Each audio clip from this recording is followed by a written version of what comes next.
কালেমা সঙ্গের সাথী, কালেমা গরের বাতি, পড় কালেমা দিবারাতি, কালেমা বিনা নাই কো গতি। লা ইলাহা ইল্লাল্লাহ, লা ইলাহা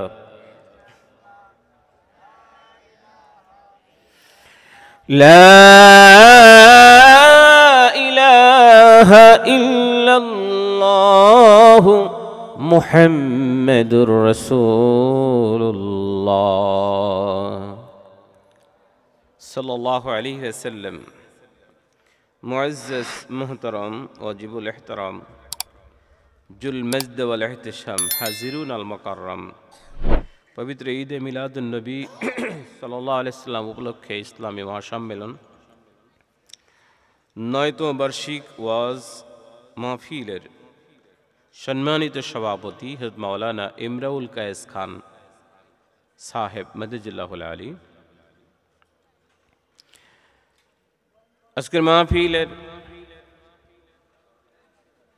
প্রধান অতিথি আন্তর্জাতিক খ্যাতি সম্পন্ন মুফাসসিরে কোরআন, মুনাজিরে মিল্লাত, বন্ধুবর আল্লামা মুফতি উসমান গনি সালেহী সাহেব। আজকের মাহফিলের প্রধান মেহমান আলহাজ এম এ কায়েম আলী খান সাহেব। আজকের মাহফিলের অন্যতম বক্তা হযরত মাওলানা মোহাম্মদ ইমরান হামিদি সাহেব সহ হযরত উলামা ইকরাম, তুলাবা ইজম, আল্লাহর পেয়ারা দিনদার পরহেজগার মুত্তাকি মুসলমান ভাইয়েরা, পর্দার অন্তরালে অবস্থানরত আমার আম্মা জানেরা, বাবু জানেরা, সকলের প্রতি সালাম। আসসালামু আলাইকুম রহমতুল্লাহি ওয়া বারাকাতুহু। পিছনের বাইরে কি রাগ? সে সালামের জবাব কই? সালাম দেওয়াটা কি বলেন? কত বছর হয় ওয়াজ শুনতেছেন? 80 হয়েছে না? সামনে যারা বসা আছেন অনেক প্রবীণ মুরব্বী মানুষ দেখতেছি, 80 হয়ে গেছে। সালামের জবাব আর সালাম দেওয়া এই জিনিসটা যদি আমরা না জানি তাহলে কবরে গিয়ে কি হবে? কথা বলেন। সালাম দেওয়া কি সকলে মানেন তো? সালাম দেওয়া সুন্নাত আর জবাব দেওয়া ওয়াজিব। তাহলে সুন্নাত বড় না ওয়াজিব বড়? কথা বলেন। কি বড়? ওয়াজিব বড়। আমি আপনাকে চিনি আর না চিনি, রাসূল সাল্লাল্লাহু বলছেন আলা মান আরাফতা ওয়া মান লাম তারিফ, চেনো আর না চেনো সালাম দাও। সুবহানাল্লাহ বলেন। সুবহানাল্লাহ। চেনো আর না। রাসূল সাল্লাল্লাহু প্রশ্ন করা হলো আইয়ুল ইসলামি খায়রুন, ক্বালা তুতিমুত তাআম ওয়া তুকরিউস সালাম আলা মান আরাফতা ওয়া মান লাম তারিফ। ইয়া রাসূলুল্লাহ, ইসলামের ভিতরে সবচেয়ে উত্তম কোন জিনিস? রাসূল সাল্লাল্লাহু বললেন অপরকে খাদ্য খানা খাওয়ানো। সুবহানাল্লাহ বলেন। আর সালাম দাও, চেনো আর না চেনো। আমি আপনাদেরকে চিনি আর না চিনি, আমি সালাম দিয়েছি, কিন্তু জবাব দেওয়া, রিটার্ন ফেরত দেওয়া আপনাদের জন্য দায়িত্ব এবং ওয়াজিব হয়ে যায়। আমি আবার সালাম দিচ্ছি, আসসালামু আলাইকুম ওয়া রাহমাতুল্লাহ। আল্লাহ পাক রব্বুল ইজ্জাতের দরবারে অসংখ্য অগণিত শুকর এবং সুজুদ, যিনি আমাদেরকে আজকের এই মুতাবারক মুনাওয়ার নুরানি মাহফিল ভেস্তের বাগানের ভিতরে আসার বসার সুযোগ করে দিয়েছেন। সকলে শুকরিয়াতান স্বরূপ বলে আলহামদুলিল্লাহ। শত সহস্র গুণ দরুদ সালাম আল্লাহর সৃষ্টির প্রধান আকর্ষণ, বিশ্বসভার সভাপতি, সমস্ত নবী এবং রাসূলগণের মাথার তাজ, শামসুল হিদায়াত, বদরুদ্দুজা, আফতাবে নবুয়ত, শাহান শাহ রিসালাত, সুলতানে মদিনা, নূরে মুজাসসম, হুজুরে আকরাম, হুজুরপুর নূর সাল্লাল্লাহু আলাইহি সাল্লামের প্রতি, জিনার থেকে শ্রেষ্ঠ মানব পৃথিবীতে আসে না, আজও নেই, কিয়ামত পর্যন্ত আসবে না। বলেন না সুবহানাল্লাহ। বন্ধুরা, আমি আপনাদের কাছে প্রশ্ন করতে চাই, ওয়াজ কি শোনার জন্যে না আমলের জন্যে? কথা বলেন। দুটি। শুনতে না পারলে আমল করবেন কি করে? কে বলেন ঠিক না? শুধুমাত্র শোনার জন্য নয়, এটি হচ্ছে প্রশ্ন, যে ওয়াজ কি শুধুমাত্র শোনার জন্যে না আমলের জন্যে? তখন বলতে হবে আমলের জন্যে। সুবহানাল্লাহ বলেন। তা না হলে ওয়াজ যা হয়েছে মাগরিব থেকে শুরু করে এই পর্যন্ত, যিনি আলোচনা করেছেন মাগরিবের নামাজের পরে, সম্ভবত হযরত মাওলানা ইমরুল কায়েস খান উনি বোধহয় আলোচনা করেছেন না, পীর সাহেব পরুরা দরবার শরীফ। এরপরে শ্রদ্ধেয় হযরত মাওলানা ইমরান হামিদি সাহেব আলোচনা করেছেন, যারা ছিলেন গুটি কয়েক মানুষ এখানে। আমি প্রশ্ন করি, আপনারা বলুন তো, প্রথম যিনি মাগরিব নামাজের পরে আলোচনা করলেন, কি আলোচনা করেছেন, কি দিয়ে শুরু করেছেন? একজন ব্যক্তি বলতে পারবে? একজন? সুম্মুম বুকমুন উময়ুন ফাহুম লা। তাহলে কি বোঝা গেল? ওয়াজ শুনেছি ঠিকই, কিন্তু ধরে রাখতে পারি নাই। কি বলেন, ঠিক না? এরপরে ইমরান হামিদি সাহেব যিনি ওয়াজ করলেন, ইনি কি দিয়ে শুরু করলেন, শেষ করলেন কি দিয়ে? নামাজ সম্পর্কে বলছেন। আলহামদুলিল্লাহ, তবু তো বলতে পারছেন নামাজ সম্পর্কে বলছেন। এখন যদি প্রশ্ন করি কি কি আলোচনা করছেন, হুজুর এতটা মনে রাখা সম্ভব নয়। হ্যাঁ, তাহলে বোঝা গেল যে আমরা ওয়াজ শুনেছি কিন্তু ধরে রাখতে পারছি না, এটা এখানেই থেকে যাচ্ছে। অথবা কান শুনেছে, এক কান দিয়ে আরেক কান দিয়ে বের হয়ে গেছে। কারণ যখনই চায়ের স্টলে গিয়েছেন, আলোচনা শেষ হওয়ার পর ওখানেই সব রেখে এসেছেন। ঠিক কিনা বলুন? এই জন্য দুটি ওয়াজ মনে রাখতে হবে। কয়টা? কথা বলেন, একটু কথা বলেন না। কয়টা? দুইটা। এক নম্বর ওয়াজ হচ্ছে গুনাহের কাজ যত ছোট হোক করব না। দ্বিতীয় নম্বর ওয়াজ হচ্ছে নেকির কাজ যত ছোট হোক ছাড়ব না। সুবহানাল্লাহ বলেন। কি বুঝতে পারছেন না? এই দুটি ওয়াজ আজীবন মনে রাখবেন, এটা কবরে নিয়ে যাবেন। কি বলেন, পারা যাবে না? এত ওয়াজ মনে রাখা কঠিন, কারণ কোরআন হাদিসের আলোচনা এক একজন বক্তা একরকম বলবে, সাজায় গুছায় সুন্দর করে শুনতে অনেক সুন্দর শোনা যাচ্ছে, কিন্তু পরে মনে থাকে না। কিন্তু ছোট্ট দুটি কথা, এক নম্বর হচ্ছে গুনাহের কাজ যত ছোট হোক করব না, দুই নম্বর হচ্ছে নেকির কাজ যত ছোট হোক ছাড়বো না। বলেন না সুবহানাল্লাহ। একটা মানুষের জন্য এতটুকুই যথেষ্ট। কি এখানে আসার উদ্দেশ্যটা কি? এইটাই যে আমরা গুনাহ করব না, নেকি ছাড়বো না, হোক সেটা ছোট, হোক সেটা একদম নগণ্য। তাহলে আপনার আমার জীবনে সফলতা আসবে। যদি এখান থেকে ওয়াজ শুনে যাওয়ার পরে এই বিল্ডিংটা পার হওয়ার পর আপনি মিথ্যার আশ্রয় নেন, তাহলে এই ওয়াজের কোনো কাজ হবে? কথা বলেন। আপনি দোকানদার, আপনি ব্যবসায়ী, আপনি বণিক, রাসূল ইসলাম বলছেন আত্তাজিরু সাদুকুল আমিন মান নবিয়িনা সিদ্দিকিনা শুহাদা। প্রকৃত ব্যবসায়ী যিনি, যে ব্যবসা করে, বিজনেস করে, ইমানদার ব্যবসায়ী, সে জান্নাতে যাবে নবীর সাথে, সিদ্দিকদের সাথে, শুহাদার সাথে। সুবহানাল্লাহ বলেন। কিন্তু আপনি কি করলেন? দোকানে বসে মালে ভেজাল দিলেন। যাওয়া যাবে তো জান্নাতে? কথা বলে না, যাবে না বন্ধু। গতকালকে না, 10-15 দিন হয় নাই, 10 দিন হয়েছে অতটুকু আইডিয়া। আমাদের এলাকার এক দোকানদার বলতেছে চিনি আর পোলার চাউল স্টকে রেখে দিয়েছে, জমা হয়ে গেছে। তাই আমি প্রথম ধরতে পারি না এই বিষয়টা, যে উনি কেন এই কথাটা বলল। চিনি আর হলো পোলার চাউল আর একটা ছোলা বলছে কিনা আমার মনে নেই, তো দুইটা কথা মনে আছে। তাই বললাম যে ঢুকে রাখছেন কেন? হাসে। কি হাসতেছে? মানে জবাবটা দিতে পারছে না, বুঝতে পারছে যে আমি কেন জিজ্ঞাসা করছি। এখন আমি বললাম যে ও রমজান আসছে বোধহয়। এহতেকার মানে কি? জমায়েত করে রাখা, কৃত্রিম সংকট সৃষ্টি করে দেওয়া। এই যে করাটা, সামান্য একটু মুনাফা, হয়তো 2 টাকা, 5 টাকা, 20 টাকা মুনাফা আসবে, এর জন্য সে সম্পদগুলোকে সব জমায়েত করে রাখতেছে কৃত্রিম সংকট করে দেওয়ার জন্য, ওই সময় যাতে সে সবার থেকে বেশি দামে বিক্রি করতে পারে। আচ্ছা বলুন, এই যে কষ্ট দিয়ে মানুষের কাছে বিক্রি করা বা অর্থ ডোনেট আদায় করা, এটি কি জায়েজ? কথা বলেন, জায়েজ? কথা বলছেন না কেন? জায়েজ। একজন মুসলমান, সে মুসলমান দাবি করে, নামাজ পড়ে, হজ করে, যাকাত দেয়, কপাল কালো করে ফেলছে, সিজদা দিচ্ছে, জায়নামাজের মুয়াজ্জিন আযান দেওয়ার সাথে সাথে মসজিদে যাচ্ছে, কিন্তু সে মানুষদেরকে কষ্ট দিচ্ছে। কথা বলেন, লাভ হবে না, বিন্দু মাত্র হবে না। আপনি কেন কষ্ট দিচ্ছেন? হ্যাঁ, প্রফিট আদায় করার জন্য আপনার মন মানসিকতা থাকবে, এটাই স্বাভাবিক, কারণ আপনার সংসার চলবে কি করে। কিন্তু এর মানে এই যে আমি স্টকে টনকে টন চিনি, টনকে টন কি বলে দুধ, টনকে টন আপনার তেল এরকম গুছায় রেখে দিয়ে বাজারে কৃত্রিম সংকট করে দিলাম, আর হুজুর দোয়া করেন জান্নাতে জ্বালে যাইতেও পারি। এত সহজ নয়। যিনি ইমানদার, ওয়াজ শোনার পরে সে যদি এই অন্যায় কাজগুলো করে, অথচ রাসূল ইসলাম বললেন আত্তাজিরু সাদুকুল আমিন মান নবিয়িনা ওয়াস সিদ্দিকিনা ওয়াস শুহাদা। আল্লাহু আকবার বলেন। একজন বণিক ব্যবসায়ী ব্যক্তি জান্নাতে যাওয়ার ক্ষেত্রে সাধারণ ব্যক্তির সাথে যাবে না, সে একজন নবীর সাথে যাবে, সিদ্দিকের সাথে যাবে, শহীদের সাথে যাবে। বলেন না সুবহানাল্লাহ। মুসা কালিমুল্লাহ আবেগ ঘন অবস্থায় আল্লাহকে সরাসরি জিজ্ঞাসা করে বসলেন, আল্লাহ জান্নাতে আমি জানি সবার একজন খাস বন্ধু থাকবে। সুবহানাল্লাহ। কোন মদিনা শরীফে রাসূল সাল্লাল্লাহু আলাইহি যাওয়ার পরে সকলকে বন্টন করে দিলেন, অমুকের ভাই অমুক, অমুকের ভাই অমুক, অমুকের ভাই অমুক। বন্টন করার পরে হযরত আলী রাদিয়াল্লাহু তাআলা দাঁড়িয়ে আছেন, ইয়া রাসূলুল্লাহ আপনি তো আমাকে কারোর সাথে বন্টন করলেন না, আমি কার ভাই কার সাথে যাব? আরে জান্নাতে তুমি আমার সাথেই থাকবে। সুবহানাল্লাহ বলেন, জোরে হবে না সুবহানাল্লাহ? আর একটু গলা ছেড়ে বলেন সুবহানাল্লাহ। মুসা কালিমুল্লাহ আবেগঘন অবস্থায় ডাক দিয়ে বলে, মালিক আমার আল্লাহ, জান্নাতের সাথী তুমি কাকে নিযুক্ত করেছো, কে আমার সাথে থাকবে, কাকে আমি বন্ধু বলে গ্রহণ করব, কে আমার পাশে থাকবে?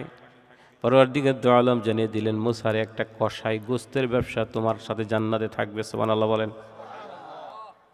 আল্লাহ নবী মুসা কালিমুল্লাহ অস্থির হয়ে গেলেন।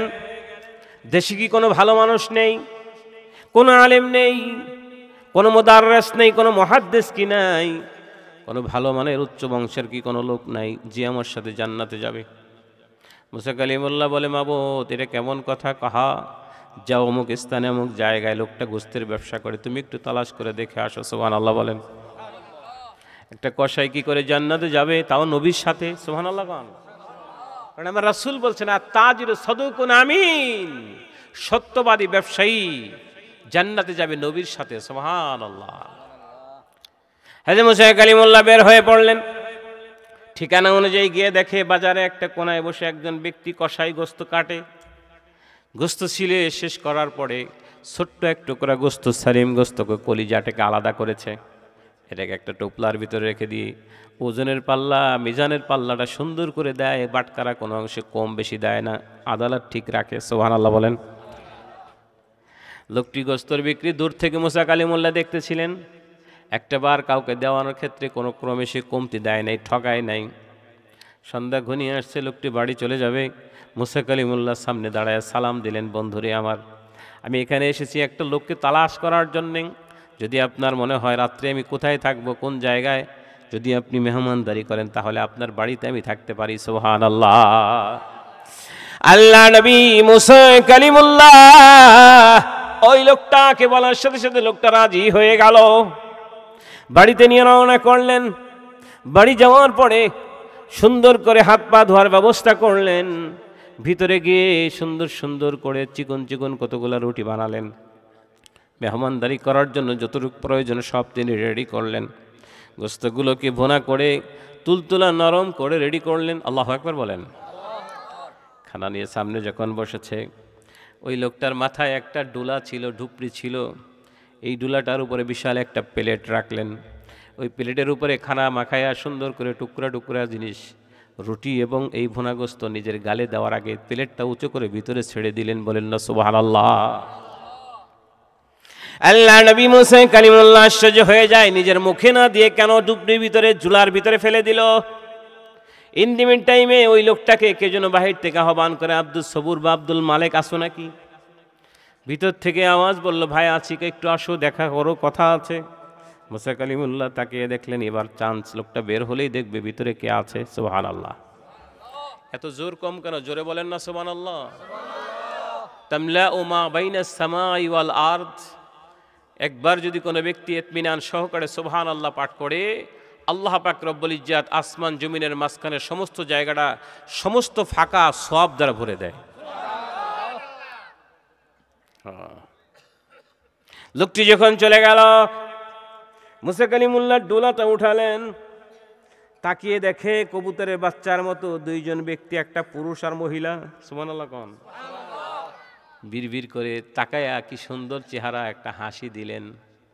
মিসকি হাসি দেওয়ার সাথে সাথেই তিনি ভাবলেন যে হায়, নিশ্চয়ই তোর বাবা এবং মা হবে। সুবহানাল্লাহ কোন? খাওয়া দাওয়া কমপ্লিট হয়ে গেল। সামনে থেকে যখন ওই ছেলেটি বাহির থেকে ভিতরে এসেছে, এসে দেখে ডুলাটা খাড়া অবস্থানে কায়ত হয়ে পড়ে আছে। যুবক ছেলে দৌড়ে দেখে, যাদেরকে কোনোদিন মাথার থেকে নামায় নাই, দাঁড়ে দাঁড়ে ঘোরালেন, বিভিন্ন জায়গা চলে গেলেন, কখনোই তিনি তাদেরকে হারাননি, তাদেরকে আদর করলেন, সোহাগ করলেন, ভালোবাসা দিলেন। এই মানুষ দুটো এখন আর নাই। মুসা কালিমুল্লাহর চেহারার দিকে তাকিয়ে বলে, আপনার চেহারা দেখার পরে আমি বুঝতে পেরেছি আপনার পরিচয় দেওয়ার আর কোনো প্রয়োজন নাই। আল্লাহু আকবার বলেন। কেননা আমার মা, আমার বাবা প্রত্যহ আমার জন্য দোয়া করতো আর বলতো, মালিক আমার আল্লাহ। এটা গলা ছেড়ে আল্লাহকে ডাক দেন, আল্লাহ, আরো জোরে আল্লাহ। মালিক আমার আল্লাহ, আমার বাচ্চা, আমার ধন, আমার সন্তান আমার জন্য এত কষ্ট করে, সারাটা দিন রোজগার করে, পরিশ্রম করে, সন্ধ্যার সময় বাড়িতে এসে আমাকে ভুলে যায় না, আমাকে আদর করে, আমাদের মোহাব্বত করে, প্যার করে। মাবুদ গো, তোমার কাছে আরজি, আমার সন্তানকে যেমন আর নবী মুসা কালিমুল্লাহর সাথে জান্নাত দিয়ে দিও। কবুল হয়েছে কি হয় নাই? কথা বলেন। এই জন্য আমার নবীর হাদিস যদি মনে পড়ে, যা তাজুর সাদুকুল আমিন মান নাবিয়িন ওয়া সিদ্দিকিন ওয়া শুহাদা ওয়া সালিহিন। নবিয়িন, সিদ্দিকিন, শুহাদা, তিনজনের কথা বলা আছে। রাসূল বললেন, সত্যিকার ব্যবসায়ী যদি হয়, ওই ব্যবসায়ী নবীর সাথে তার জান্নাত হবে। বলেন না সুবহানাল্লাহ। আপনি হয়তো মনে করতে পারেন, আমার দোকানদার ভাই, আমার চাচা পড়শি, আরে মিয়া কি দাম আছে, কে বলছে আপনাকে? যদি আপনি ধরে রাখেন যে আমার নবীর আদর্শ বেচাকেনা করার ক্ষেত্রে আমি মানুষকে ঠকাবো না, যদি এই চিন্তা থাকে, আপনার জান্নাতটা নবীর সাথেই হবে। বলেন না সুবহানাল্লাহ। কে বলেন ঠিক না? নবীর সাথে জান্নাত হোক, এটাকে আমরা চাই। কে কে চায় হাত খাড়া করুন তো দেখি। সকলে চান? নারে তাকবীর, নারে তাকবীর। হাত নামান, নারে রিসালাত একবার বলি, নারে রিসালাত। জোরে ইয়া রাসূলুল্লাহ, নারে রিসালাত। হাত নামান। নবীর সাথে যদি থাকতে হয় তাহলে আরেকটা আমল করতে হবে। সেটা কি? দুরূদ শরীফ পাঠ করতে হবে। কি পাঠ করতে হবে? দুরূদ। আন আব্দুল্লাহ ইবনে মাসউদ রাদিয়াল্লাহু তাআলা আনহু قال قال رسول الله صلى الله عليه وسلم إن أول الناس بيوم القيامة أكثرهم عليه الصلاة رواه الترمذي। আল্লাহু আকবার বলেন।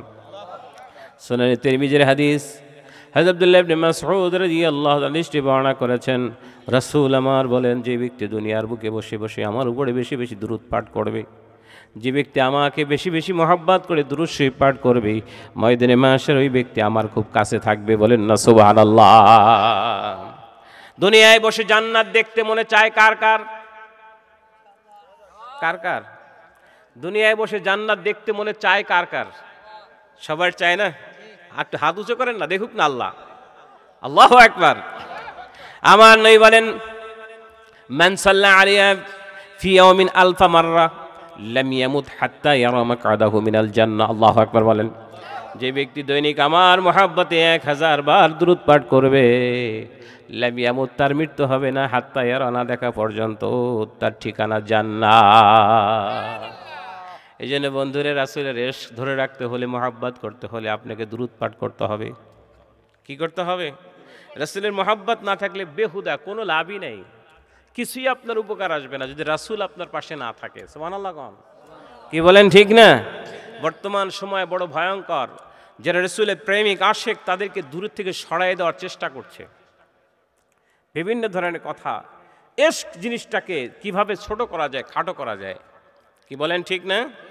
রাসূল সাল্লাল্লাহু আলাইহি ওয়াসাল্লামের একজন মুহাব্বতের সাহাবী ছিলেন, যার পূর্বের নাম ছিল আব্দুল উজ্জা। কি নাম? আব্দুল উজ্জা। এই ছেলেটি ধনাঢ্যবান ব্যক্তির একজন সন্তান ছিলেন, অনেক টাকা পয়সার মালিক ছিল তার বাবা। হঠাৎ বাবা চলে গেল, এতিম বালক। মৃত্যুর আগে ভাই এসে পাশে দাঁড়িয়ে বলছে, ভাই তুমি চিন্তা করো না, তোমার ছেলের দেখাশোনার ভার আমার কাঁধে, তুমি চলে গেলেও তার সম্পদ যেগুলো আছে আমি গুছিয়ে রাখবো, বুঝশক্তি ফিরে আসলে আমি তাকে সব বুঝিয়ে দিব। আল্লাহু আকবার বলেন। কথাটা অনেক সুন্দর, মৃত্যু ভাইয়ের পাশে দাঁড়িয়ে কথাটা বলা অনেক সুন্দর, কিন্তু অত্যন্ত পরিতাপের বিষয়, ভাইকে দাফন করার পর থেকেই শুরু হয়ে গেল অকথ্য নির্যাতন, এতিমকে কষ্ট দেওয়া। কি বলেন ঠিক না? আসেনি কি দু একটা সমাজে? দেখবেন না, গরম পানি খাবো, চা খাওয়া যাবে না। কি বলেছে? ঘাড় ধাক্কা এখন এতিমকে বেশি দেয়। কারণ কে তার পাশে দাঁড়াবে, কে সহযোগিতা করবে, কে সুপারিশ করবে? কাঁদলেও দেখার কেউ নেই, মারলেও দেখার কেউ নেই। কি বলেন, ঠিক না? হযরত রাসূলুল্লাহ সাল্লাল্লাহু আলাইহি ওয়াসাল্লাম বললেন, আমাকে আল্লাহ এতিমের সর্দার বানিয়েছেন। সুবহানাল্লাহ। তোমরা এই কাজটা করো না, কেননা তুমি কাউকে আঘাত করলে কোনো এতিম এই মুহাম্মদ সাল্লাল্লাহু আলাইহি ওয়াসাল্লাম সহ্য করতে পারি না। বলেন না সুবহানাল্লাহ। ছেলেটি চোখের পানি ছেড়ে কাঁদে আর বলে, যদি সারাদিন আমি পায়ের পর পাও দিয়ে সারাটা জীবন আমি খাই, তাতে আমার বাবার সম্পত্তি নষ্ট হবে না, কমবে না। আজকে আমি কি করেছি, কি অবস্থা, আমার মা অত্যাচারের কারণে এই বাড়ি ছেড়ে বিদায় নিয়ে অন্য এলাকায় চলে গিয়েছে। এই আব্দুল উজ্জা মদিনা শরীফ থেকে 50 কিলোমিটার মতান্তরে, 50 মাইল দূরে তার ঠিকানা ছিল। এই ছেলেটি মা চলে যাওয়ার পরে আরও স্টিম রোলার শুরু হয়ে গেল। ঘরে নিজের ঘর থেকে বের করে দিয়ে সারাদিন গরু গবাদি পশু যে পালে সেই ঘরের ভিতরে তাকে রাখালিয়ার মতো রাখতেছে। নাউজুবিল্লাহ বলেন। ছেলেটি আশ্চর্য হয়ে যায়, বিড়বিড় করে কাঁদে আর ভাবে, এমন কি কোনো ব্যক্তি নাই যে ব্যক্তিগুলো আমার কথাটা শুনবে, মানবে? আল্লাহু আকবার বলেন, একটু জোরে বলেন না। এমন একজন ব্যক্তি কি নাই যে আমাকে সহযোগিতা করবে, যার পাশে দাঁড়ালে আমার বেদনাগুলো দূর হবে? সুবহানাল্লাহ বলেন। আব্দুল উজ্জার চাচা তাকে বিবাহ দিল, যেটা দেওয়ার কর্তব্য, পরিবার পরিজন সবই হলো, কিন্তু তার চাচি তাকে কোনো ক্রমে মেনে নিতে পারে নাই, ঘরে থাকতে দেয় না। সারাদিন পরিশ্রম করে গাধার মতো খাটে, নিজের ঘরে নিজেই গোলাম হয়ে গেল। ছেলেটি কি করবে, নিরুপায় হয়ে চোখের পানি ছেড়ে ছেড়ে রাত্রি যাপন করে সকাল হয়, আবার এরকম সারাদিন কাঁদে ঘোরে। হঠাৎ একদিন তার কানে আওয়াজ চলে গেল, মুহাম্মদ। আল্লাহু আকবার বলেন। এই নামটি শোনার পরে ছেলেটার মাথার ভিতরে খালি ঘুরতে থাকলো, এত সুন্দর নাম কোনোদিন আমি শুনি নাই। আল্লাহু আকবার বলেন। যে নামটির মায়ায় পড়ে গেল, মনে মনে জপতে থাকলো, এত সুন্দর নাম, যেই লোকটি মক্কা নগরী থেকে মদিনায় হিজরত করেছে, যদি তার সাথে দেখতে পাইতাম, যদি তার দেখা পাইতাম, তাহলে মনে হয় ভালো লাগতো। আল্লাহ নবীর নাম শোনার পরে ছেলেটি পাগল হয়ে যায়। ওই চাচার কাছে গিয়ে বলে, চাচা গো, আপনি কি আমাকে একটু ছুটি দিবেন? কয়, কিভাবে, কেন বলো, কিসের ছুটি তোমাকে আমি দেবো বলো? কয়, আজকে আপনার সামনে আমি এসেছি, এমন একজন ব্যক্তির নাম আমি শুনতে পাই, জীবনে কোনোদিন এই নামটা আমি শুনি নাই। চাচা, কত ব্যক্তির নাম শুনলাম, কোনোদিন অন্তরের ভিতরে আমার নাড়া দিল না, কিন্তু এত সুন্দর একটা নাম শোনার পরে নিজেকে তো আমি আর ধরে রাখতে পারি না। আল্লাহু আকবার বলেন। চাচা, আমার মনটা তো স্থির হয়ে যায়, আমি তো সহ্য করতে পারি না, আপনি কি আমাকে একবার সুযোগ দিবেন? চাচা আগের থেকেই জানতেন মক্কা নগরীতে মুহাম্মদ সাল্লাল্লাহু আলাইহি ওয়াসাল্লামের নাম ধরে একজন নবীর আবির্ভাব হয়েছে, যে তার বাপ দাদার সম্পত্তি, সহায় সম্পত্তি সব কিছু বিলিয়ে দিয়েছেন, দান করেছেন, সব কিছু সব উলট পালট করে দিয়েছেন।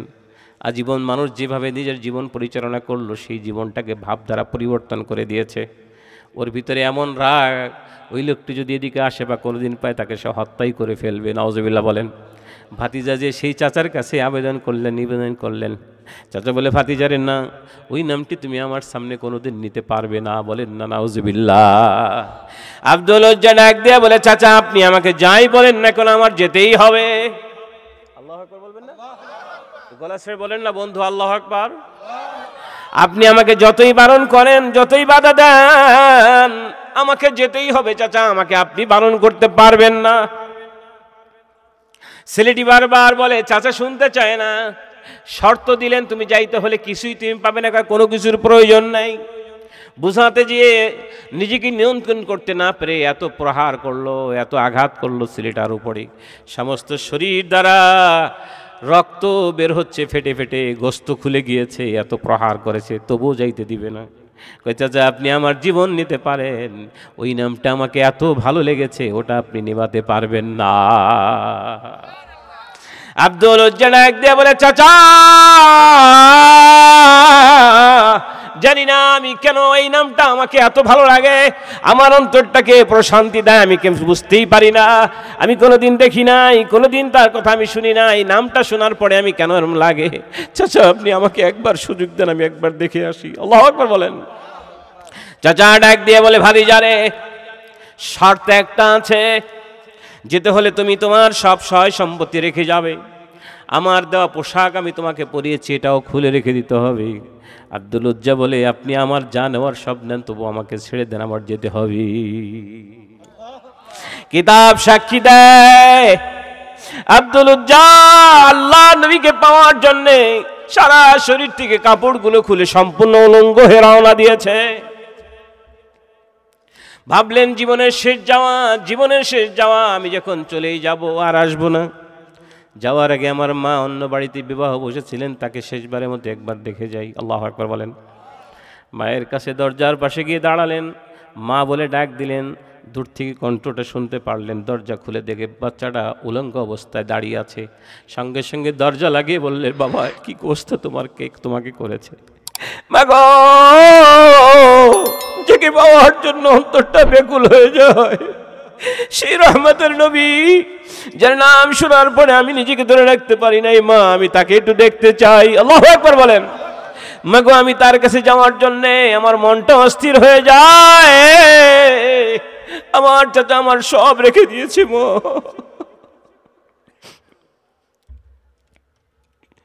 সন্তানের এই বিয়োগ ব্যথা দেখে ভিতর থেকে মা বলে, বাবা দেওয়ার মতো আমার কাছে তেমন কিছুই নাই, তবে তুমি দরজার আড়ালে দাঁড়াও। ভিতর থেকে একটা কম্বল ফিকে মারলেন, এই কম্বলটা তুমি জড়ায় আমার সামনে আসো, এভাবে তুমি আসতে পারবে না। মায়ের কথা মতো কম্বলটাকে দুইটা টুকরা করলেন, একটা শরীরে পেঁচালেন, একটা শরীরে গা দিলেন। মায়ের সামনে এসে মায়ের কদম বসি করে বললেন, মা জীবনে আর দেখা হবে না। আল্লাহ নবীর পাগল পারা রহমতের নবীর ভালোবাসায় নিজেকে ধরে রাখতে পারলেন না।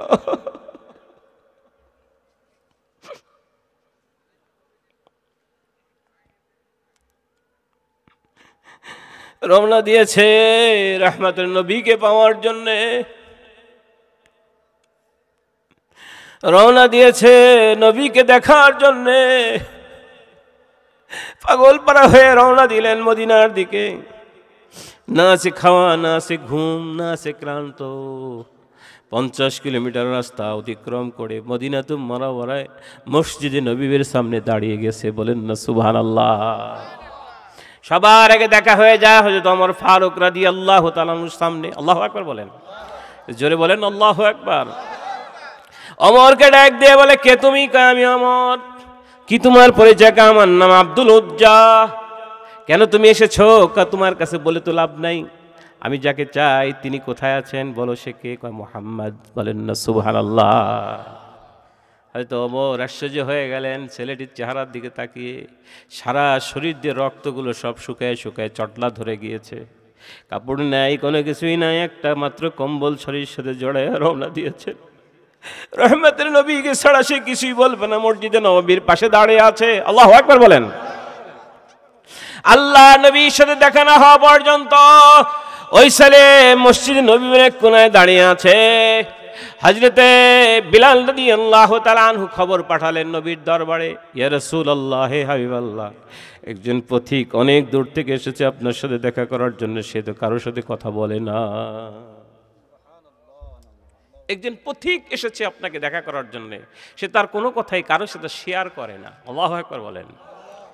আব্দুল উজ্জা দাঁড়িয়ে আছেন, রাহমাতুল লিল আলামিন, সমস্ত এতিমদের সর্দার নবী আমার সামনে দাঁড়িয়ে। পরিচয় করে দেওয়া লাগে নাই, বুঝতে পেরেছেন ইনি সেই ব্যক্তি। বলেন না সুবহানাল্লাহ। আল্লাহ নবীর কাছে গেলেন, আমার নবী বুকে টেনে নিলেন, মাথাটা বুকের সাথে হেড করে বলে, ইয়া রাসূলুল্লাহ। আমার নবী বলেন, তুমি কাঁদো, কাঁদতে থাকো। সুবহানাল্লাহ বলেন। জোরে হবে না? আর একটু জোরে হবে না? তুমি কাঁদো, কাঁদতে থাকো, বলো কি হয়েছে? ছেলেটি কোমল হৃদয়ের সাথে রহমতের নবীর দেহে মুবারকের সাথে মাথা লাগায় যখন জর্জার জর্জার করে কাঁদে, আমার রাসূল বলে, সাহাবীরা তোমরা কোনো প্রশ্ন করবে না, সে যা বলতে চায় বলতে থাকুক, শুনতে থাকো তোমরা। সাহাবীরা চুপ করে রইলেন, পিছনের সমস্ত ইতিহাসগুলো খুলে বললেন। আবার রাসূল বলেন, বলো কি হয়েছে? ইয়া রাসূলুল্লাহ, হে হাবিবাল্লাহ, আমি শুধু আপনাকে দেখার জন্য, অন্য কোনো উদ্দেশ্য করে আমি আসি নাই।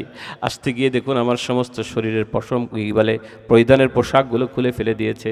ইয়া রাসূলুল্লাহ, আমি মায়ের কাছ থেকে একটা কম্বল এনে এক টুকরা শরীরে জড়া একটা পড়ে আমি আপনার দরবারে এসেছি নবী, আপনি কি আপনার কাছে ঠাঁই দিবেন? এমন একটা জায়গা যেখানে আশ্রয় দেওয়া যায়, এখান থেকে মানুষ নিশ্রয় হয় না, নিরাশায় হয় না।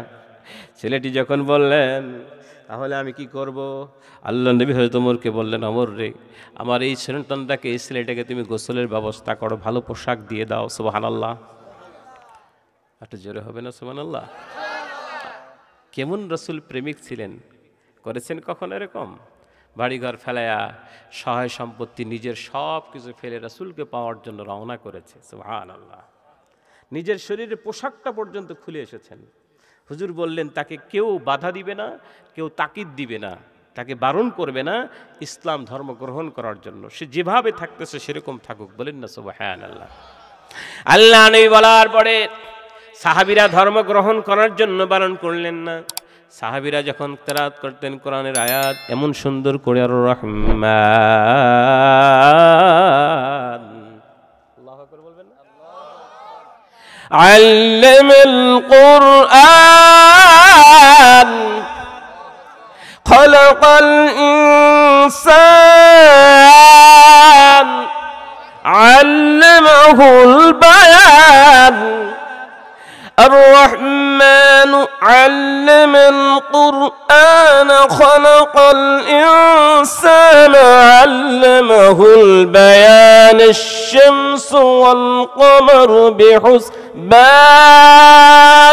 والنجم والشجر يسجدان।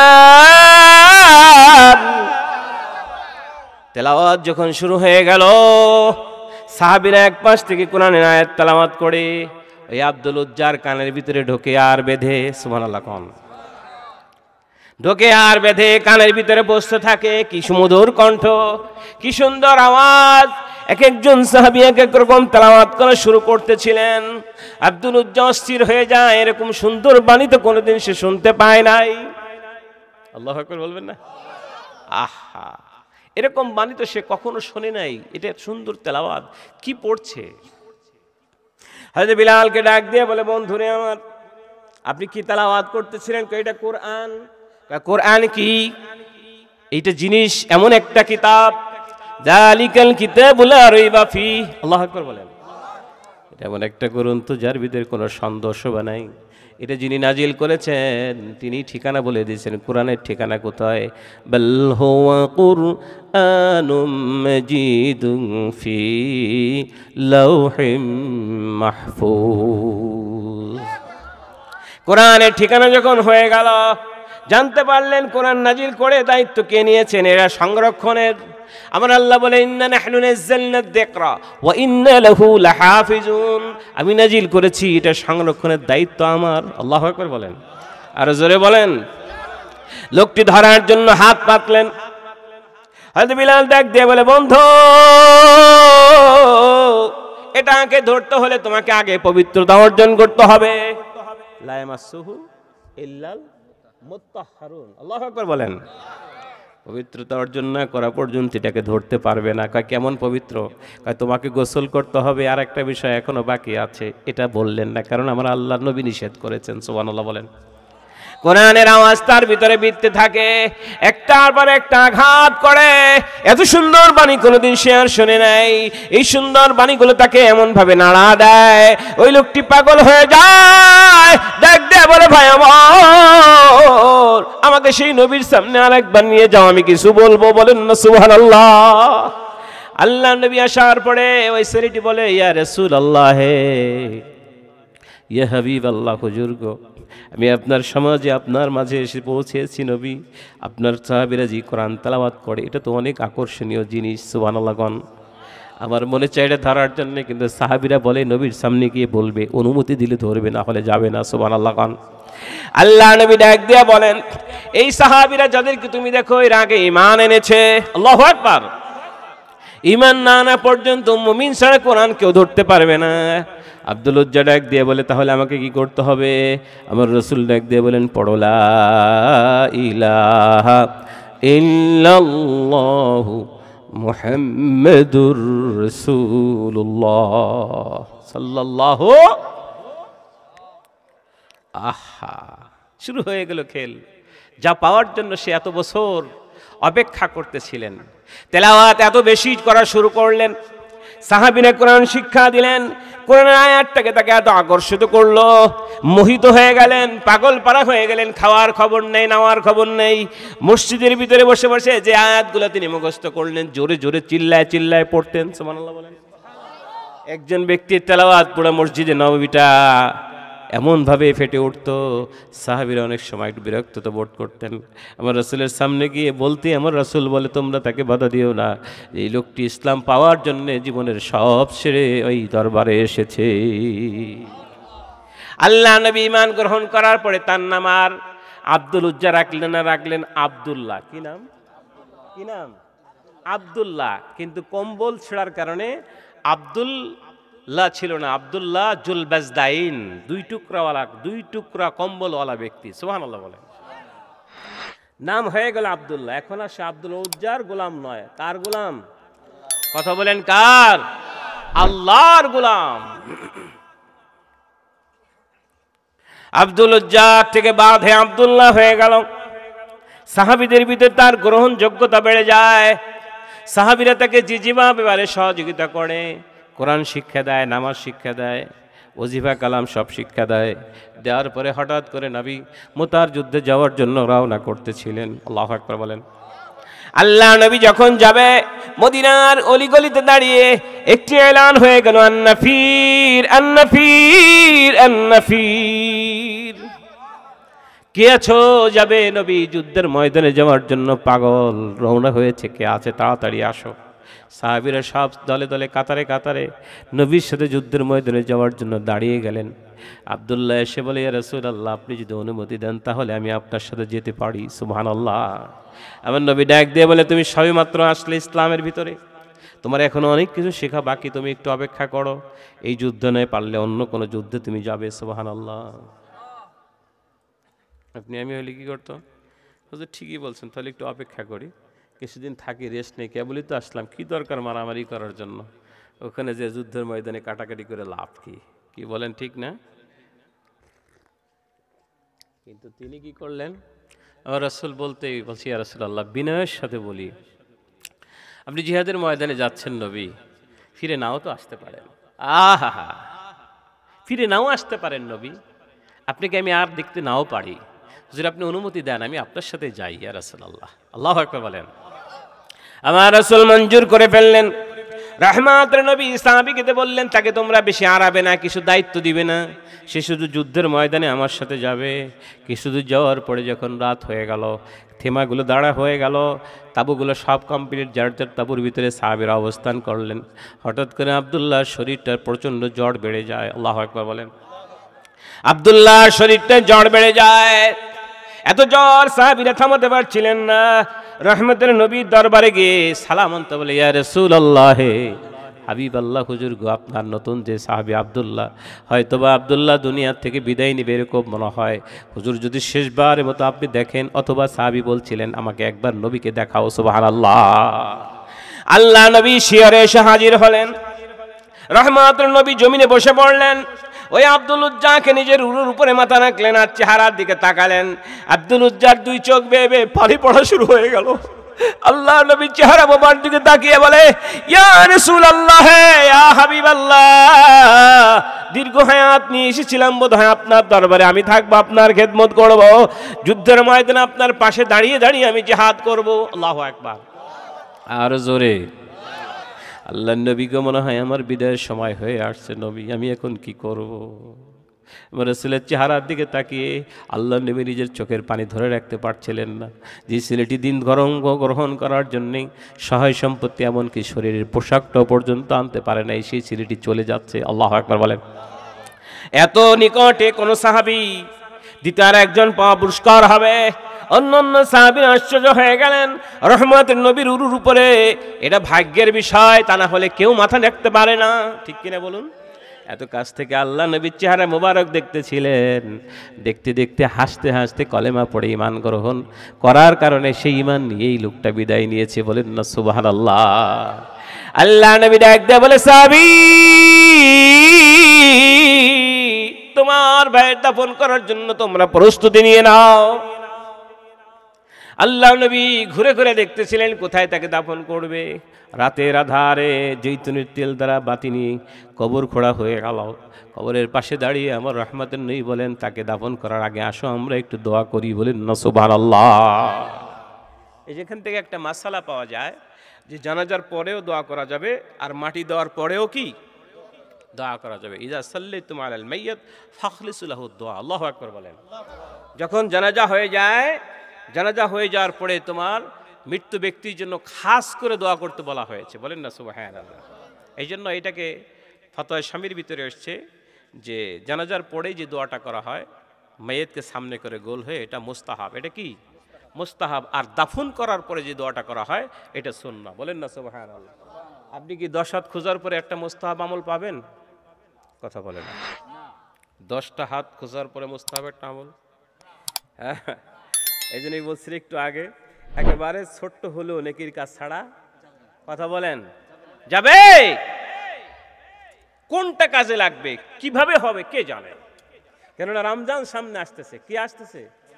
রমজান মাসে যদি আপনি একটা মুস্তাহাসানা নফল ইবাদত করেন, আপনার ওটা নফল থাকবে না, ওটা ফরজ হয়ে যাবে। সুবহানাল্লাহ। কি হবে? ফরজ হয়ে যাবে। আর একটা ফরজ 70টা ফরজ হয়ে যাবে। সুবহানাল্লাহ। এই জন্য রমজান আসতেছে, রমজানে খেয়াল রাখতে হবে রমজান যেন ছুটে না যায়। কি বলেন, যাবে না বন্ধু? অনেকে গেস্টিকের দোহাই দিয়ে দেখবেন রোজা রাখতে চায় না, চিন্তা করে যে দূর মিয়া থাকলে এমনি বাসি না, কেমনে থাকবো। হুজুর অনেক ফতোয়া দেয় এটা রাখলে অসুস্থতার কারণে, কিন্তু একটা আয়াতের টুকরা আছে, ও আনতা সুমু খায়রুল লাকুম। আমার আল্লাহ বলছেন সব কিছু থাকার পরেও বলছে তুমি যদি রোজা রাখতে পারো তোমার জন্য কল্যাণ হবে। বলেন না সুবহানাল্লাহ। কারণ আসসাম বলি ওয়ানা আজিবিহি বা উজ্জাবিহি, রোজা আল্লাহ বান্দার জন্য রাখে, প্রতিদানটা একমাত্র আমার আল্লাহই দিবেন। বলেন না সুবহানাল্লাহ। প্রতিদানটা কি দিবেন? মুহাদ্দিসিন ইকরাম, মুফাসসির ইকরাম কোনো কিছু না পেয়ে একটা জিনিসের উপরে তারা একমত হয়েছেন। কারণ জান্নাতি ব্যক্তি যখন রোজাদার জান্নাতে যাবে, রাইয়ান নামক দরজা দিয়ে প্রবেশ করবে। বলেন না সুবহানাল্লাহ। আর লা ইয়াদখুলুহু ইল্লা সাইমুন, এখানে এই দরজা দিয়ে জান্নাতে রোজাদার ছাড়া ঢুকতে পারবে। এই দরজা দিয়ে যিনি ঢুকেছেন তার সাথে আল্লাহ 70,000 নূরের পর্দা সরাইয়ে সরাসরি কথা বলবে। আরো জোরে আমার আল্লাহ এসে জান্নাতের পাশে দাঁড়ায় বলবেন, এই জান্নাতীরা তোমাদের আর কিছু লাগবে? কয় আল্লাহ না। কয় কেন? কয় আমাদের চেহারা কি আপনি সুন্দর করেননি? সুবহানাল্লাহ বলেন। এমন কোন জিনিসটা নাই যে জিনিসটা আপনি আমাদেরকে দেননি? সবই তো আমরা পেয়েছি আল্লাহ, আর কি চাই? আল্লাহু আকবার বলেন। কত তো ঠিকই, জান্নাতের ভিতরে প্রবেশ করার পর ওই নিয়ামতগুলো তো দুনিয়া আমরা নাম শুনেছি, কিন্তু ওই নিয়ামত দুনিয়ার নিয়ামতের সাথে কোনো মিল খাবে না। সুবহানাল্লাহ। চোখের পলকে প্রত্যেকটা নজরে নজরে জান্নাতের ভিতরে যেই জমিন, যেই গালিচাগুলো থাকবে প্রত্যেকটা নজরে পরিবর্তন হবে। বলেন না সুবহানাল্লাহ। একটা ফল আপনি খেতে চাবেন, হয়তো সেটা কুল বরই, যেটা আপনার চোখের সামনে ঝরে আসে, এত সুন্দর দেখতে, মনে খালি কল্পনা করেছেন, সেটা এসে আপনার মুখে চলে আসবে। বলেন না সুবহানাল্লাহ। এটার স্বাদ ঘ্রাণ পৃথিবীর কোনো ফলের সাথে তুলনা হবে না, কারণ কুল বরে আপনি অনেক খেয়েছেন, এটার মতো হবে না। বলেন না সুবহানাল্লাহ। খেতে না খেতেই ওই বোটা আর একটা ফল ধরবে, কুল বরে, কালারও ভিন্ন, স্বাদও ভিন্ন, ঘ্রাণও ভিন্ন। বলেন না সুবহানাল্লাহ। তাহলে সেই জান্নাতকে তুলনা করা কোনো ক্রমেই সম্ভব নয়। কেননা মালা আইনুন রাআত ওয়ালা উজনুন সামিআত আলা খাতরা আলা কলবি বাশার, কোনোদিন কোনো চোখ দেখে নাই, কান শোনে নাই, এমনকি অন্তরের ভিতরে নাড়া দিবে না। বলেন না সুবহানাল্লাহ।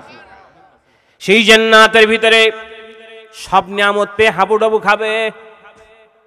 আমি একবার আমার উস্তাদ সিনা শরীফের সাবেক হেড মুহাদ্দিস আল্লামা তৈবুর রহমান কাঠিলে হুজুরকে আমি জিজ্ঞাসা করেছিলাম যে হুজুর, জান্নাতের ভেতরে মানুষ এক জায়গায় থাকতে থাকতে এক ঘুমই লাগবে না কি হুজুর? মানে একটা ঘরের ভিতরে মনে করেন সব নিয়ামতই আছে, কয়দিন ভালো লাগে? একই জিনিস বারবার, কি ঠিক না? কি আপনাদের কি ভালো লাগে এক ঘরের ভিতরে সব পাইলে? একটু পরিবর্তনে ভালো হয় না? তা আমি জিজ্ঞাসা করে বসছি, হুজুর বেয়াদবি মাফ করেন, যে জান্নাতের ভিতরে মানুষ যখন থাকবে তাদের কি একদমই লাগবে না? কোথাও নড়াচড়া করবে না? কারে বাবা বলো কি, যাবে না কেন? জান্নাতের ভিতরে হাট মিলবে। সুবহানাল্লাহ বলেন। বাজার করবে মানুষ, বাজার করাটা পছন্দ হবে তাদের, কোনো কিছুর অভাব নেই, তারপরে ইচ্ছাকৃতভাবে বাজার করতে যাবে। যেমন অনেক সময় শপিং করতে যায় না, বড় লোকের মেয়ে ছেলে যায় না, সব কিছু চাইলেই দাস দাসী সব এনে দেয় ঘরের ভিতরে, তারপরে মনে চায় একটু ঘুরে আসি, বাতাস খেয়ে আসি, ইচ্ছা মতো কিছু করে আসি। কি বলেন ঠিক কিনা? ঠিক জান্নাতে এরকম বলবে যে হ্যাঁ, জান্নাতের ভিতরে মানুষ বাজার করবে, তার ইচ্ছা মতো সে নিয়ে আসবে ঘরের ভিতরে, সে এনে, বা তার যে থাকার জায়গাটা সে তো বিশাল বালাখানা। কি বলেন ঠিক না? জান্নাতে কি ছোট একটু? কথা কয় না। সবচেয়ে ছোট জান্নাত দুনিয়ার 60টার থেকেও বেশি। সুবহানাল্লাহ কম। তাহলে এই দুনিয়ার এই জায়গা জমিনে কামড়া কামড়ি আর করবেন? কথা কয় না। করবেন? অদা করছেন কিন্তু। বাপে ভুলে ছোট ভাইকে হয়তো 1 বিঘার জায়গা বেশি দিয়েছে, 1 বিঘার জায়গা কেন নিল? সকালবেলা উঠে কয় তুই আমার চেহারা দেখবি না, আমার তো দেখবই না, ইভেন কি আমার জানাজায় আসবি না, বলে না? কথা বলেন। হয়তো ভুলে বাবা খুশি হয়ে ছোট্টার একটু আদর করছে বেশি, বাবা তোর শারীরিক যে অবস্থা, তোকে আমি 1 বিঘার বেশি জায়গা দিয়ে গেলাম। বড়টা কয় সারা জীবন ওর কাশির ওষুধ আর হাসির ওষুধ আমি এনে দিলাম, ছোট্টারে দিয়ে গেল। সকাল হয়ে লোক না, কি করলো? তুই আমার চেহারা দিকে তাকাবি না। লা ইয়াদখুলুল জান্নাতা কাতিউন, যিনি আত্মীয়তার সম্পর্ক নষ্ট করে দেন সে জান্নাতে যাবে না। কি করবে না? বলবেন নাউজুবিল্লাহ, বলবেন না? হুজুর কোন কি, ভাইয়ের সাথে 7 বছর কথাই কই না, নাউজুবিল্লাহ কব কি করে? এটা কি করে সম্ভব?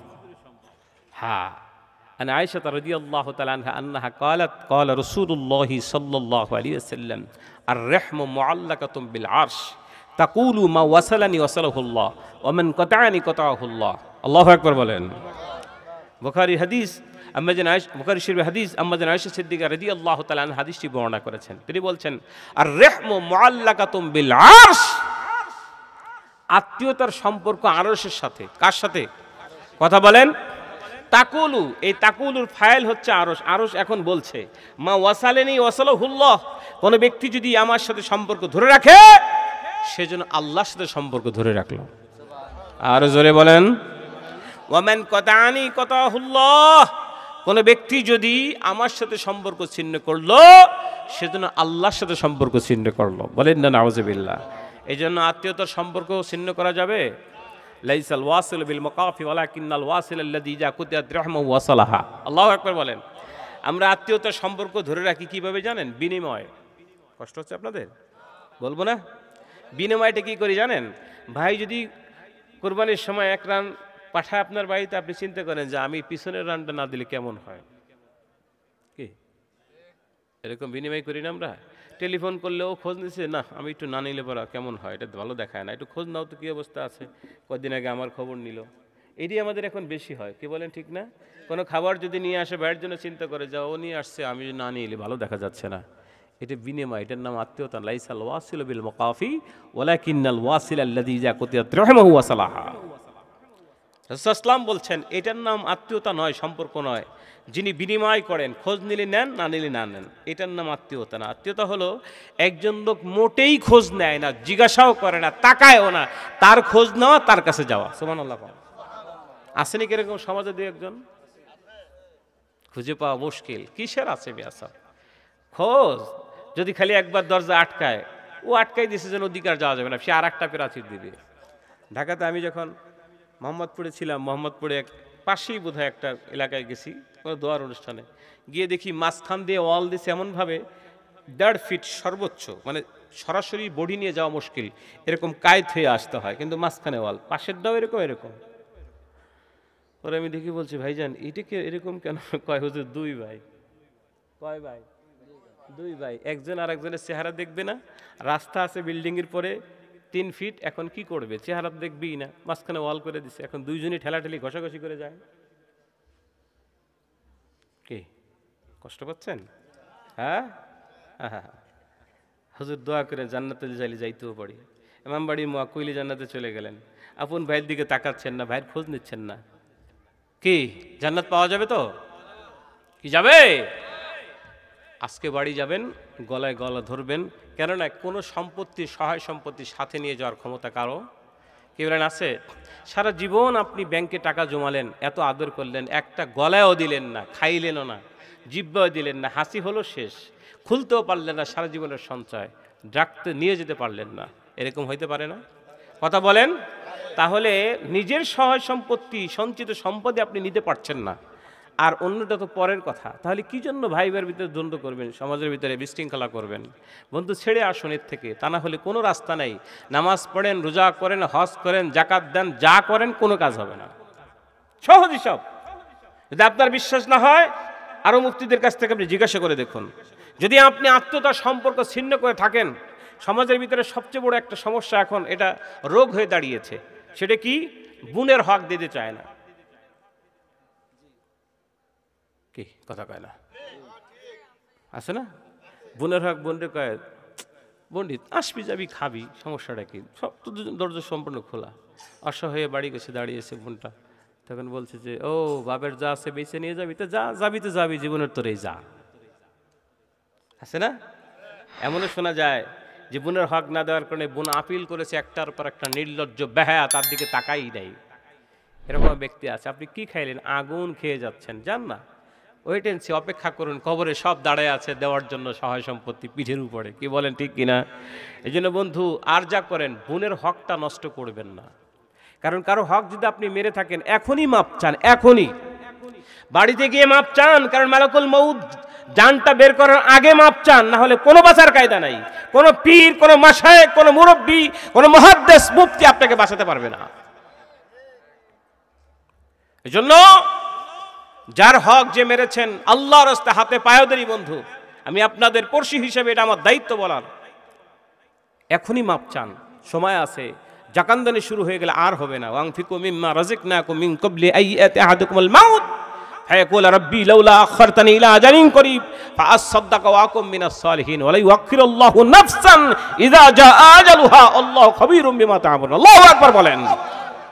আপনাকে ব্যয় করতে বলা হয়েছে, দিয়ে আসার আপনি দেননি। সঞ্চয় করে রাখতে ভালোবেসেছেন, কোথাও কোনো মাদ্রাসায়, মসজিদে, লিল্লা বোর্ডিংয়ে চাইলে আপনি হাত গুটিয়ে রেখেছেন, দেননি। যখন জাগানদানির সময় হয়ে যাবে তখন বলবে আল্লাহ একবার ছাড়েন না, দেখবেন পৃথিবীর সবচেয়ে বড় দরবেশ আর সুফি আর দানবীর হয়ে আসবো। কি বলেন, ঠিক না? কিন্তু আমার আল্লাহ বলবেন ওয়ালা ইউআখিরুল্লাহু নাফসান ইযা জাআ আজালুহা। হবে তো নাই, এক সেকেন্ড দেরি করার সুযোগ নেই। বলবে যে না, হবে না, তুমি যা করার দিয়েছিলাম তুমি তোমার মতো করেছো, ব্যয় করো না, মানুষকে দাও নাই, এখন তুমি বললে তোমাকে ফিরিয়ে দেওয়া সম্ভব নয়। ঠিক কিনা বলুন? অতএব মৃত্যুর আগে একটু দুরূদ শরীফ পড়েন, সাল্লাল্লাহ।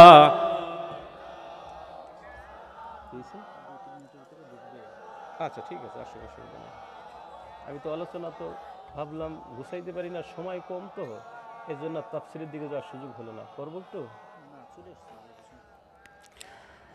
নূর নূর নূর জি নূর এসেছে, নূর নূর নূর জি নূর এসেছে, সাহারার বুকে আজি ফুল ফুটেছে। বলে মারহাবা। আয় আয় কে দেখিবি নূরে দোলারা, আয় আয় কে দেখিবি নূরে দোলারা, মা আমিনার কোলে দেখো কামলিওয়ালা। আজ আরবের বুকে খুশির ঝড় উঠেছে, আজ আরবের বুকে খুশির ঝড় উঠেছে, সাহারার বুকে আজি ফুল ফুটেছে। নূর নূর নূর জি নূর এসেছে, নূর নূর নূর জি নূর এসেছে, সাহারার বুকে আজি ফুল ফুটেছে। আল্লাহুম্মা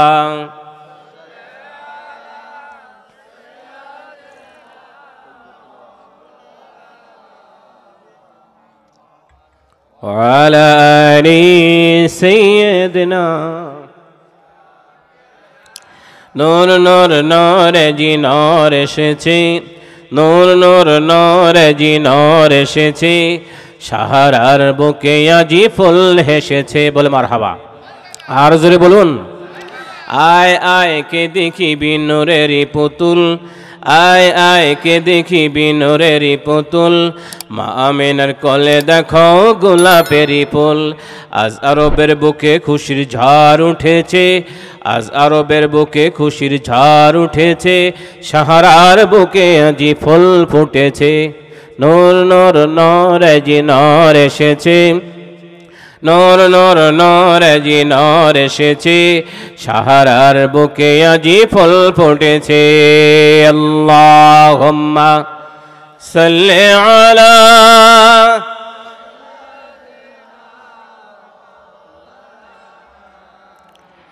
وعلى آل سيدنا شافعنا محمد সকলে বলেন আলহামদুলিল্লাহ।